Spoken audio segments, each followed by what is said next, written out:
मुजफ्फरपुर के सूतापट्टी इलाके में कपड़े का बड़ा कारोबार है।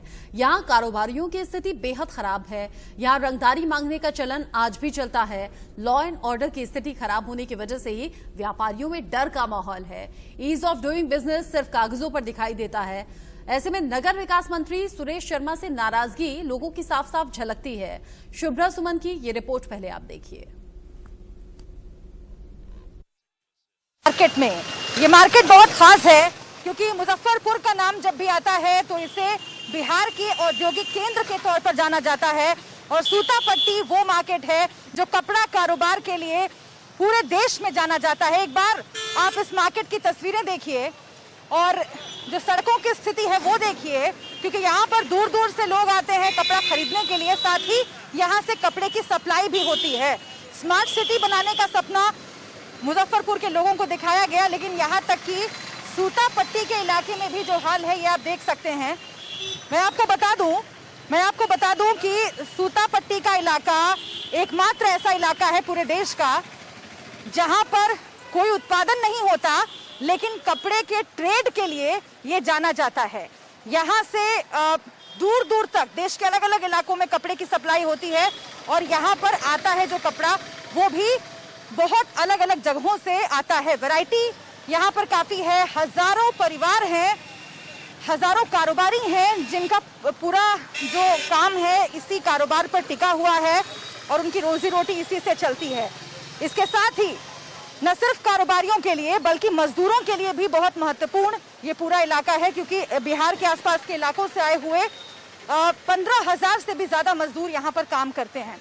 हम समझने की कोशिश करेंगे कि आखिर सूतापट्टी के इलाके को, मुजफ्फरपुर को और कपड़े के इस कारोबार को क्या मिला, और इसीलिए हम एक दुकान में एंटर कर रहे हैं और यहाँ पर जो कारोबारी हैं उनसे ही हम समझने की कोशिश करेंगे कि आखिर क्या स्थिति है, किस तरह की दिक्कतों का सामना करना पड़ता है और पिछले कुछ वक्त से कितने हालात सुधरे हैं। आइए हम बातचीत की शुरुआत करते हैं। सबसे पहले मुझे बताइएगा इस कारोबार के बारे में। सबसे पहले इस कारोबार के इधर आइए जरा।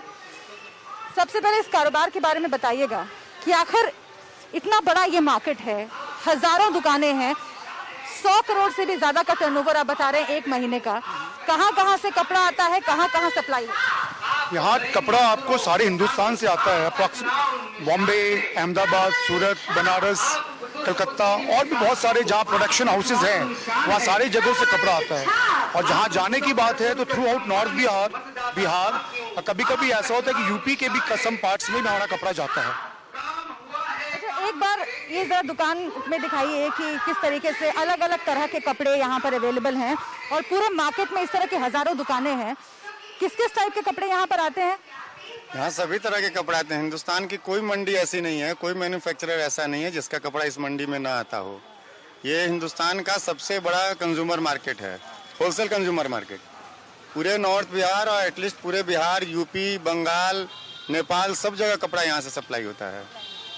ये मतलब किस तरह का? हर तरह का कपड़ा, हर तरह का हिंदुस्तान में जो चादर, bedsheet, sari, furnishing, sari, salwar suit, shooting, pandal के कपड़े, मतलब दुनिया में जितने कपड़े बनते हैं सब इस मंडी में होलसेल में अवेलेबल हैं। अच्छा, मजदूर भी बड़ी संख्या में लगे हुए हैं इसमें।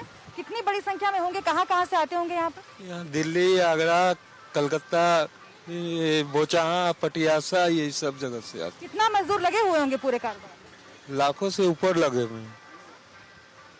तो अभी आप बताइए जरा कि हम लोग चूंकि चुनाव कवरेज के लिए निकले हैं तो समझने की कोशिश कर रहे हैं कि आखिर आप लोगों को किस तरह की दिक्कत आ रही है। और सबसे पहली शर्त होती है किसी कारोबार के फलने फूलने के लिए कि लॉ एंड ऑर्डर की व्यवस्था सही रहे, और इसको लेकर के नीतीश कुमार के कई दावे हैं। नीतीश कुमार का ये कहना है पहले जंगल राज की सरकार थी, मोदी जी भी यही कह रहे हैं, अब जो है बहुत सुधार हुआ है उसमें और अब लॉ एंड ऑर्डर ठीक है। तो क्या आप लोगों को ये महसूस होता है कि पहले से सुधार हुआ है? पहले से जैसे बिहार में तो ये बहुत प्रचलित है ना कि रंगदारी मांगने पहुंच जाते हैं। अभी होता है ऐसा कि कम हो गया है पहले से? देखिए, बंद तो नहीं हुआ है, पहले से बहुत सुधार हुआ है, लेकिन बंद नहीं हुआ है कि हम लोग एकदम निर्भय होकर काम करें। अच्छा, आप बताइए। वही है जो बोले, मैं वही बात है यहीं पर भी। रंगदारी मांगने आता है अभी भी? हाँ, रात के 12 बजे जब बजे तक दुकान खुली रहेगी कोई ना कोई आ ही जाता है। तो यहाँ भी अभी भी इस तरह की समस्या बनी हुई है। बनी भी जरूरत से ज्यादा बनी हुई है। बिजनेसमैन खुलकर नाम नहीं बोलते हैं, इतने डरे हुए हैं। रंगदारी जो पहले होती थी उससे ज्यादा हो रही है। नीतीश सरकार में बिजनेसमैन इतने डरे हुए हैं जो पहले नहीं डरे हुए थे। भरोसा कुछ टूटा है, कुछ डगमगाया है, लेकिन वो रिजल्ट्स में जब वोट पड़ेंगे उसमें कितना उसका इफेक्ट होता है ये आने वाला वक्त बताएगा। लेकिन जो जमीनी हकीकत है सूता पट्टी की वो हमने आपको आज दिखाया। कैमरा पर्सन पंकज के साथ शुभ्रा, इंडिया न्यूज। आपने देखा लोगों की अलग अलग समस्याएं हैं, अलग अलग नाराजगी है, नाराजगी दूर होने का इंतजार है और मौजूदा सरकार से शिकायतें बहुत सी। इन शिकायतों को वक्त रहते दूर करना जरूरी है वरना नुकसान नीतीश कुमार को उठाना